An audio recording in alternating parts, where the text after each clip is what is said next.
Hi everyone, we're here with Franklyn BOODRAM. Right? Franklyn did a marvelous job today. In fact, he came first, right, in the GT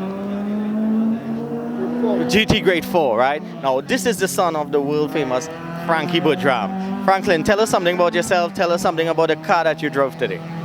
The car that I'm driving today is a Renault Megane Group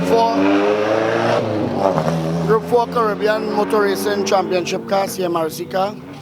The car came out of Holland. We've only had the car in Trinidad about 3 days now. No time for testing and no time for seat time. The car produces about 400, just a little over 400 horsepower. Comes with the new Sadev paddle shift sequential gearbox. And the car was driven just a while ago at the race you saw by Frans from Holland, who is the engine and team owner of the car that I purchased it from. Now we're in the process of setting the car up for the Caribbean. We're running against 700 and 800 horsepower evolutions. And today we have proven that you really don't need to have 800 horsepower to win. With a good chassis like this, a tuned chassis, a tubular chassis car, rear-wheel drive, two-wheel drive, with 400 horsepower we can devour the evolutions. It's a lot of work, but it's a competitive car. Well, it's amazing because as far as I can tell, the way you just said, it's first time you're practically driving the car.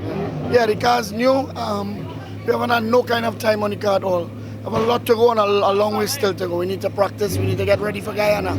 Okay, being a seasoned driver, what do you think with the tracks today? Now, Titasa put out a lot of work here, right? What do you think? Give us a feedback on the tracks.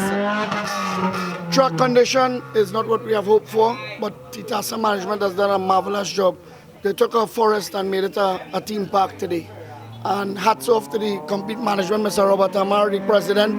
The man has toiled, jackhammered. I'm not telling you what I've heard, I'm telling you what I've seen. He's a great president, and I really hope that that one cry I told KVTV and Arima a few months ago, the cry for help, I hope it's heard today and that Wallerfield can continue to be used in the meantime while the government finds somewhere for motorsport. We have spent a lot of time. Millions of dollars have been spent here for the weekend. We have new equipment in the country. We have Trinidad is down. Trinidad is a laughing stock of the Caribbean. Today, we have changed that. Today, Trinidad and Tobago won the CMRC race just a while ago. We came from nowhere and we won that race. We have a car in the country that is now very ready. And I think that we need our government to understand that we, Trinidad and Tobago, is a laughing stock in the motorsport in countries right now because we have had nowhere to test and run. We have Wallerfield in a ready state. And we really need to use it to be ready for Guyana in November. Well, guys, you heard it from a champion. You heard it from Franklyn BOODRAM. Franklyn, any one of your sponsors you want to big up or Team Speedway? Team Speedway is the owner of the car, but we're very welcoming. We're looking for sponsorship. As you can see, the car is pure white.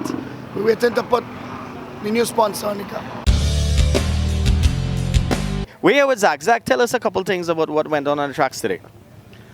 Well, there was a pretty dodgy start because no one really knew what to do. Some guy kind of stopped on the line and other people were rolling start. And anyway, no one really knew what was going on. But anyway, we started. We did a few laps. And then I was kind of jostling with Mad Cow. He has got a Skyline. I'm not sure exactly what model it is. But it was a pretty good jostle. And I think, if we kept on like that, maybe I might have had him. But I realized he's in the class above me. So I realized from the Arima Grand Prix, the San Fernando Grand Prix, where I pulled out in front and I blew my engine.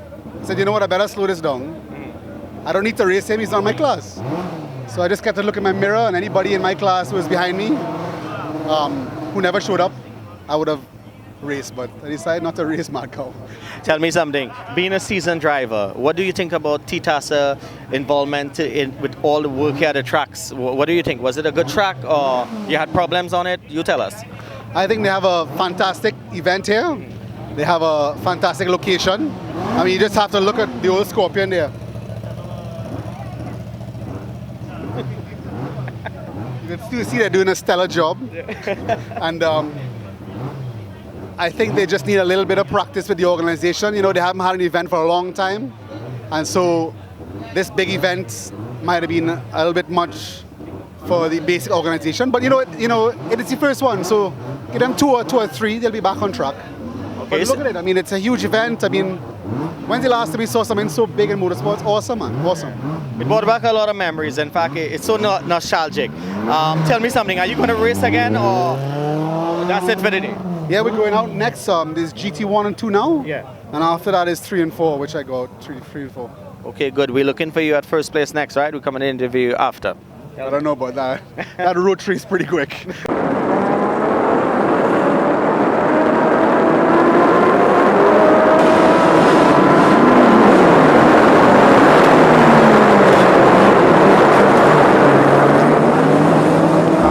Seasons remind me of my pastor.